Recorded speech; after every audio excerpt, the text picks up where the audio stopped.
Okay guys, today I'm gonna be reacting to his story. So we're gonna start with the first one I see. Actually, hold on, let me go to his channel. But we're gonna be watching his story, not her story. On my next video, we're gonna be watching her story though. But okay, first one.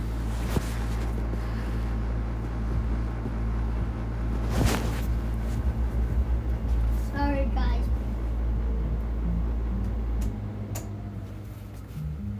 Sorry, I was turning off my I was AC. sitting next to the fire with my friend Dean deep in the Appalachian Mountains when we heard a baby crying somewhere past the tree line. Okay, that's He my immediately jumped up and I grabbed his arm. Don't. My uncle told me if you hear something like that out here, you don't look or answer. You have to pretend you never heard it. Dean stared at me like I'd lost it, but he sat back down. Sorry. I didn't tell him that my uncle also said the ones who don't listen never come back the same. The crying got closer and Dean gripped his knees so hard his knuckles went Yo, white. I that's can't just sit here. I've got a daughter at home. What if it was her? I shook my head. It's not a real baby. Not out here. The crying stopped dead, then started again a few feet closer. Dean stood up and grabbed the flashlight. I'm going to check. I can't No. just do nothing. I grabbed his sleeve, but he shook me off, walking straight toward the sound. Dean, stop. He didn't turn around, and 30 seconds later, my heart sank because I couldn't see his flashlight anymore. I sat frozen at the fire for what felt like an hour before I heard footsteps coming back through the brush. Dean stepped into the firelight, smiling like nothing had happened. False alarm, man. I guess we were just hearing things. Every word came out flat, like he was talking without breathing at all. And I realized this thing wasn't Dean. I grabbed my knife off the log beside me and backed away from the fire. Get away from me! The thing wearing Dean's face tilted its head all the way to one side, heck no. farther than a neck should bend, and the sound of the baby's cry came out of its mouth. It lunged at me, then the fire went out.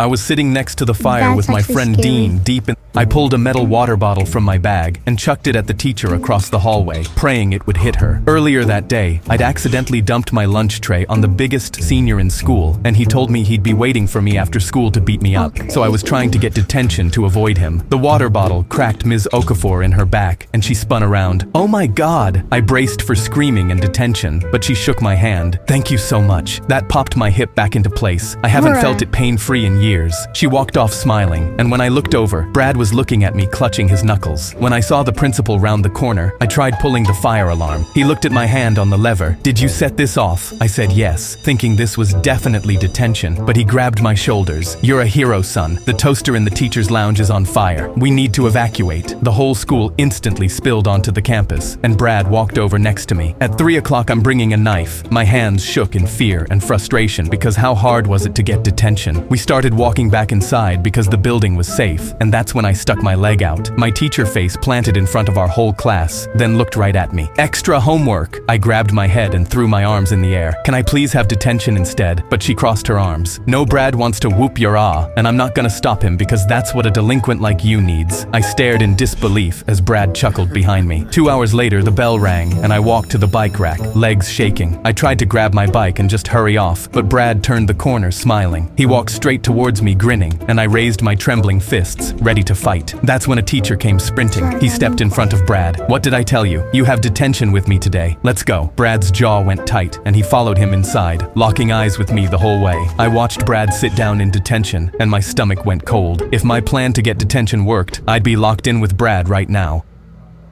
Oh, that's crazy. I pulled a metal. I was in a boxing ring when a right hand slammed into my face and put me flat on the canvas. Through the ringing in my ears, I heard the announcer scream, "Tonight's winner gets 50 grand on the spot in cash." I immediately tried to push myself back Crazy. up and reminded myself that my wife was in a hospital bed waiting for me. The only way I could save her was by winning this 50 grand boxing match. That's when the champ who'd just knocked me down screamed, "Watch this," and replayed his punch for the crowd, and I froze. His left shoulder would dip right before the right hand came out. He'd just shown me how his best punch starts, so I bit down on my mouth guard and climbed up before the count hit 10. He saw me stand up and immediately rushed over, pinning me in the corner. Every punch that hit my face made the lights flash white. I covered up and watched for that left shoulder, but he just picked me Yo. apart with jabs, saving the big one for the cameras. My legs went to jelly, my right eye swelled shut, so the ref grabbed my gloves and asked, "Can you go on?" But a stopped fight would pay nothing, so I shoved his hands off and and yelled, "I can do this all day." The bell rang, and my cornerman dragged me onto the stool. He had his phone pressed to his ear, but one look at his white face told me it was bad. "The hospital said your wife's condition got worse. They're prepping her tonight, but they need the money before they operate." The crowd Boy. noise dropped out of my ears, and my mind just went blank. I pushed off the stool before the break even That's ended. sad. Across the ring, the champ spread his arms to the whole arena. "This is the last round this man ever fights." He was right. He rushed over and rocked me with a combo, and the whole arena came up on their feet. I could barely see, but I kept my good eye locked on his left shoulder. He turned to the cameras and wound up that same right hand for the highlight reel, and that's when the shoulder dipped. I ducked under it with everything I had left and landed my counter clean on his chin. He dropped like a sack of potatoes. The ref counted him out while I held myself up on the ropes, and the announcer grabbed my arm yelling, "He wins! 50 grand cash on the spot!" I grabbed the stack of cash and climbed I'll through be the happy. ropes, and behind me, my cornerman was yelling into his phone, "Tell her he's on his way." My wife made a full recovery, but the first thing she did when she woke up was ban me from ever boxing again. Crazy, bro. I was in a box. My friends and I were having a beach bonfire for my birthday when red and blue lights flashed and a cop ATV pulled up. "Party's over. Clear out, now!" He kicked sand all over us, and everyone started packing up, but my drunk friend Danny shoved the cop in the chest. "Piss off! You're not ruining my boy's birthday!" Everyone froze, and the cop reached for his belt. "You just put your hands on an officer, son. Big mistake." But I stared in horror, because Danny never knew when to quit, and this was about to get crazy. The cop yanked out his handcuffs and grabbed Danny's wrist. "You're under arrest," but Danny hit him with some drunk jujitsu move and smacked the cuffs out of his hands. "Nah, bruh, you should be arrested for being a party pooper." The cop's eyes went wide, Yo. then he grabbed his radio. "Requesting backup," he pointed at all of us. "Everyone here is coming to the station tonight, including the birthday boy." My heart sank, and everyone panicked, but Danny just grinned. "Oh yeah? How you gonna get us there?" The cop scratched his head, confused, until Danny snatched the ATV keys right off his belt, hopped on, and floored it down the beach. "Try to catch me, boy!" The cop sprinted after him as we all chased behind. "That's a felony. You're going to prison." I wanted to die because this was embarrassing, until Danny swerved, almost hitting a screaming woman on the sand, and drove the ATV straight into the crashing waves. He vanished under the water, and everyone gasped because I was sure he'd either drowned or is getting life in prison. But then I saw Danny burst out of the massive waves, gasping. The woman he'd almost hit was screaming and pointing at the water. "My son is drowning, officer, help him!" Then Danny came up carrying a limp little boy, coughing but alive. Everyone was stunned because he did something no sober person would do. Just then, 3 cop cars pulled up as he laid the kid in his sobbing mother's arms. She angrily pointed at the cop. "That guy saved my baby, and he's not even a real cop. You just stood there. What kind of cop are you?" The other officers shook their heads and told him to go to the station. Danny put his hand on my shoulder. "Happy birthday, bro." Then he collapsed face first into the sand.